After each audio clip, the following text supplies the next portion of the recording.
The movie begins in the grimy, polluted town of Tromaville, New Jersey, where a timid janitor named Melvin quietly mops the floors at a local health club, enduring endless torment from a vicious gang of bullies, Bozo, Slug, Wanda, and Julie, who thrive on humiliating him for their twisted entertainment. Bozo, the ringleader fueled by rage and vanity, explodes when Melvin accidentally dips his mop in the pool, publicly berating him in front of everyone, leaving Melvin shattered and questioning his own weakness in the mirror. Meanwhile, don't forget to subscribe to Great Animation Recaps. It helps us grow together in bringing more epic movie content like this. Now, as the bullies plot their next cruel game, they embark on a horrifying hit-and-run spree, scoring points for victims like a young boy on his bike, whom they mercilessly run over twice, laughing as they photograph the gruesome aftermath before fleeing into the night. Back at the health club, Julie hatches a devious scheme to humiliate Melvin further, luring him into a private meeting with false affection that lights up his lonely face with rare joy. Outside, a truck laden with barrels of toxic waste sits unattended, its drivers high on cocaine, oblivious to the danger brewing. Melvin, desperate for connection, arrives in the dressing room where Julie insists he wear a ridiculous pink tutu to match her, manipulating his vulnerability until he complies, humming happily as he steps into the main hall, only for the lights to blaze on, revealing he's kissing a goat amid a crowd erupting in cruel laughter that echoes through his soul. Overwhelmed by shame, Melvin bolts from the gym, climbing to the second floor and leaping out a window straight into a barrel of toxic waste, the chemicals searing his skin in agonizing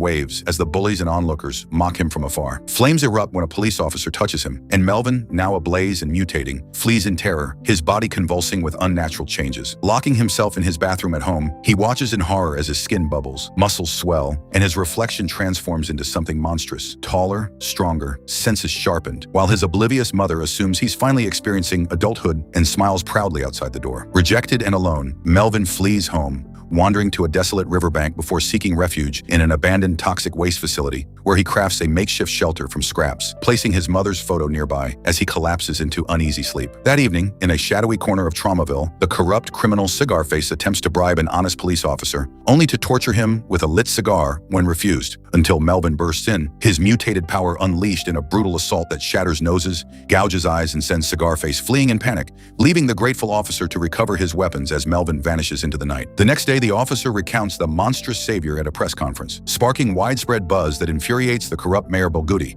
who fears exposure of his illicit empire and demands the creature's elimination. Melvin's attempt to return home ends in heartbreak as his mother screams at his grotesque form, slamming the door and leaving him in tears, forcing him deeper into isolation. As news spreads of the Toxic Avenger, Melvin intervenes in a restaurant robbery where armed thugs terrorize patrons, shooting a brave man, killing a blind woman's guide dog, and assaulting her, until Melvin storms in, ripping off the leader's arm in a spray of blood, drowning another in a grotesque milkshake overload, and frying a third's hand before baking the boss in the oven. Gently reassuring the blind woman, Sarah, Melvin carries her home, her touch revealing his inner power as she senses his destiny to become something extraordinary.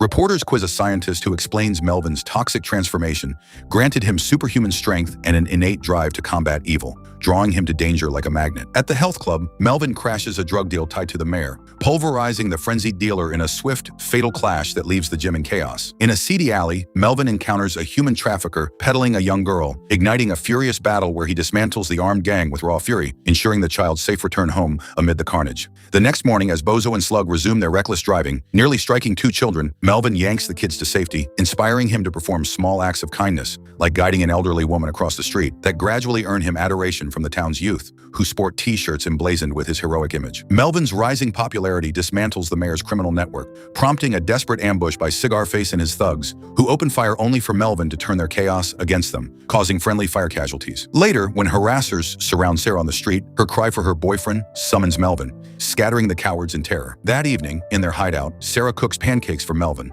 their bond deepening as she moves in permanently, transforming the abandoned space into a cozy haven where they dance and laugh under flickering lights. Julie's fate seals in the health club's changing room as Melvin ambushes her, chasing her through locked halls in a pulse-pounding pursuit that ends with her brutal demise in a locked room, her screams echoing unheard. The next day, Bozo and Slug, awaiting Julie, steal a car by murdering an elderly woman, their glee short-lived as Melvin materializes, clambering onto the speeding vehicle and choking Slug out the window to a fatal crash below. Gripping Bozo in unrelenting fury, Melvin pummels him him as the car veers wildly, smashing through obstacles until he rips off the steering wheel, ignoring Bozo's tearful pleas before the vehicle explodes in flames, claiming Bozo's life while Melvin emerges unscathed. If you were transformed into a monster like Melvin, driven by an unstoppable urge for justice, what would you do first? Tell me in the comments below. Later, at a laundromat, Melvin confronts the short woman from the trafficking ring, stuffing her into a washing machine and searing her face on a hot iron until she perishes, her death sparking rumors of an innocent victim. That night, Melvin confesses to Sarah his monstrous identity and growing compulsion to kill evil,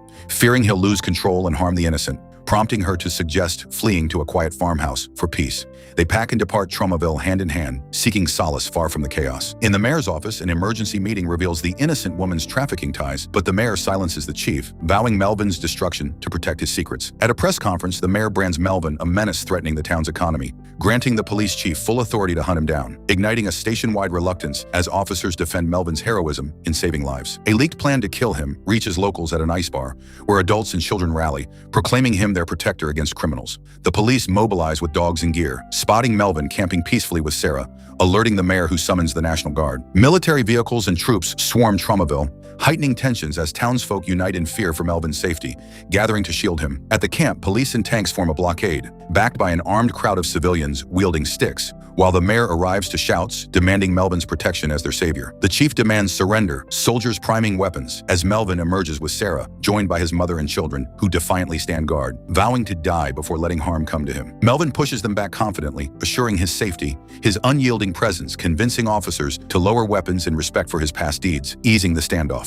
Enraged, the mayor screams for capture, firing bullets that bounce harmlessly off Melvin, who advances relentlessly, cornering the pleading mayor with promises of bribes ignored in favor of a devastating gut strike that eviscerates him on the spot. The crowd watches in stunned silence as the mayor perishes, a wave of relief washing over them at the end of his tyranny, their cheers erupting in celebration of justice served. Melvin tenderly reunites with Sarah, holding her close in a moment of raw affection that inspires the town, their applause filling the air with hope and unity restored. As the dust settles, Tromaville breathes freely, the shadow of corruption lifted by Melvin's unyielding stand, his transformation from victim to vigilante etched into the hearts of all who witnessed his epic rise. Sarah's trust in him deepens, their bond a beacon amid the remnants of chaos as children wave their hero t-shirts in triumphant joy.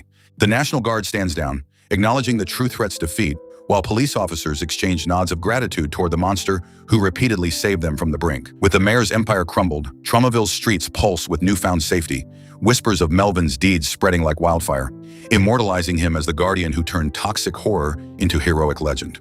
Now, if this wild ride hooked you, smash that like button if Melvin's vengeance fired you up. Subscribe to Great Animation Recaps and turn on the notification bell to be the first to catch our next epic breakdown and never miss a beat. Drop a comment below with your favorite brutal takedown scene, and check out our playlist for more mind-blowing movie recaps that dive deep into the chaos just like this one.